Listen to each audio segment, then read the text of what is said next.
Hi friends, welcome to Shamee's kitchen. എല്ലാവർക്കും സുഖമാണല്ലോ. അപ്പോൾ ഇന്ന് നമ്മളെ തയ്യാറാക്കുന്നത് നല്ലൊരു ബ്രേക്ക്ഫാസ്റ്റ് ആയിട്ടാണെന്നുണ്ടെങ്കിലും അല്ലാന്നുണ്ടെങ്കിൽ വൈകുന്നേരം നല്ലൊരു പലഹാരമായിട്ടൊക്കെ കഴിക്കാൻ പറ്റുന്ന നല്ലൊരു റെസിപ്പിയാണ്. അപ്പോൾ വീഡിയോയിലേക്ക് പോകുന്നതിന് മുന്നേ നമ്മുടെ ഷമീസ് കിച്ചൻ ചാനൽ ഇതുവരെയും സബ്സ്ക്രൈബ് ചെയ്യാത്തവരുണ്ടെങ്കിൽ അല്ലെങ്കിൽ ഇത് ആദ്യമായിട്ടാണ് കാണുന്നതെങ്കിൽ പ്ലീസ് ഒന്ന് സബ്സ്ക്രൈബ് ചെയ്തേക്കണേ. കൂടെ തന്നെ തൊട്ടടുത്ത ബെല്ലൈക്കനിൽ ഓൾ കൂടി ഒന്ന് മറക്കാതെ പ്രസ് ചെയ്തേക്കണം. എന്നാൽ ശരി, നമുക്കിനി വീഡിയോയിലേക്ക് പോകാം.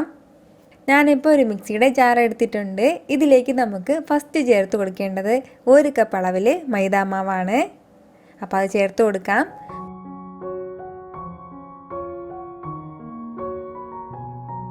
മൈദാമാവ് ചേർത്ത് കൊടുത്തു കഴിഞ്ഞാൽ പിന്നെ നമുക്കിതിലേക്ക് വേണ്ടത് ഒരു 1/2 കപ്പ് അളവിൽ റവയാണ്. ഇപ്പോൾ വറുത്ത റവയാണെന്നുണ്ടെങ്കിലും വറുക്കാത്ത റവയാണെന്നുണ്ടെങ്കിലും പ്രശ്നമൊന്നുമില്ല, ഏതായാലും മതിയാവും.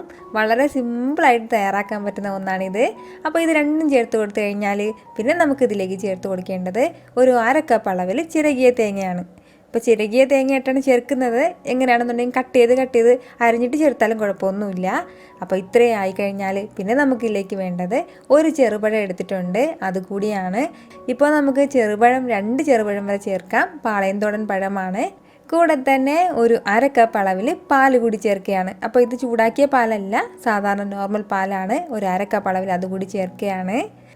പിന്നെ നമുക്കിതിലേക്ക് വേണ്ടത് ആവശ്യത്തിനുള്ള മധുരമാണ്. ഞാനിപ്പോൾ 1 ടേബിൾ സ്പൂൺ അളവിൽ മാത്രമേ എടുത്തിട്ടുള്ളൂ. ഇത് നമുക്കിപ്പോൾ ബ്രേക്ക്ഫാസ്റ്റ് ആയിട്ട് കഴിക്കാനാണെങ്കിൽ 1 ടേബിൾ സ്പൂൺ അളവിൽ ചേർത്താൽ മതിയാവും.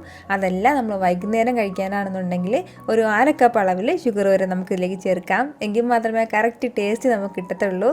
ഇപ്പോൾ നമുക്ക് വേണമെന്നുണ്ടെങ്കിൽ ഒരു 2-3 ടേബിൾ സ്പൂൺ കൂടി പഞ്ചസാര ചേർത്താലും കുഴപ്പമൊന്നുമില്ല. അപ്പോഴാണ് ഇത് കൂടുതൽ ടേസ്റ്റ് ആയിട്ട് നമുക്കിത് കിട്ടുന്നത്.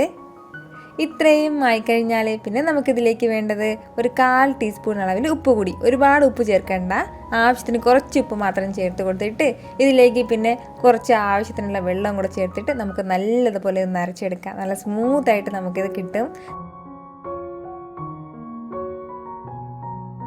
ഞാനിപ്പോൾ ഇത് നല്ലതുപോലെ അരച്ചെടുത്തിട്ടുണ്ട്. നല്ല സ്മൂത്തായിട്ട് നമുക്കിത് കിട്ടിയിട്ടുണ്ട്. അപ്പോൾ ഇനി നമുക്കിതൊരു ബൗളിലേക്ക് ചേർത്ത് കൊടുക്കാം. ഇത് കാണുമ്പോൾ തന്നെ അറിയാലോ എന്ത് സോഫ്റ്റ് ആയിട്ടാണ് നമ്മുടെ മാവ് ഇപ്പോൾ കിട്ടിയിരിക്കുന്നതെന്ന്. നല്ല ഹോൾസ് ആയിട്ട് ബബിൾസൊക്കെ വന്നിട്ടുണ്ട്. ഈ ഒരു രീതിയിലാണ് നമുക്കിത് കിട്ടുന്നത്. അപ്പോൾ ഒരുപാട് വെള്ളം പോലെ ലൂസായിട്ട് നമ്മൾ അരച്ചെടുക്കരുത്, അല്ലാതെ നല്ല തിക്കായിട്ടും വേണ്ട, കുറച്ച് തിക്കായിട്ട് വേണം നമ്മളിത് അരച്ചെടുക്കാനായിട്ട്. അപ്പോൾ ഇത്രയും ആയിക്കഴിഞ്ഞാൽ ഇനി നമുക്ക് വേണ്ടത് ഇത് നന്നായിട്ട് ഇതൊന്ന് പൊരിച്ചെടുക്കണം. സാധാരണ നമ്മുടെ പൂരിയൊക്കെ പൊരിച്ചെടുക്കില്ലേ, അതുപോലെ ഒന്ന് പൊരിച്ചെടുക്കണം. അപ്പോൾ നല്ലതുപോലെ എണ്ണയൊക്കെ ചൂടായിട്ടുണ്ട്.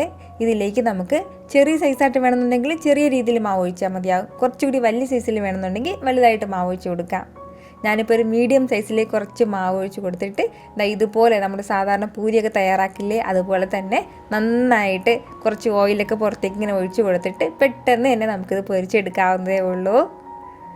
സാധാരണ നമ്മൾ പൂരി തയ്യാറാക്കുന്നതിൽ നിന്നും കുറച്ചുകൂടി അധികം സമയം എടുക്കും. കാരണം നല്ല കട്ടി മാവായതിൻ്റെ പേരിൽ കുറച്ചധികം സമയം എടുത്തിട്ടായിരിക്കും ഇത് നല്ലതുപോലെ നമുക്ക് തയ്യാറാക്കി എടുക്കാൻ പറ്റുന്നത്.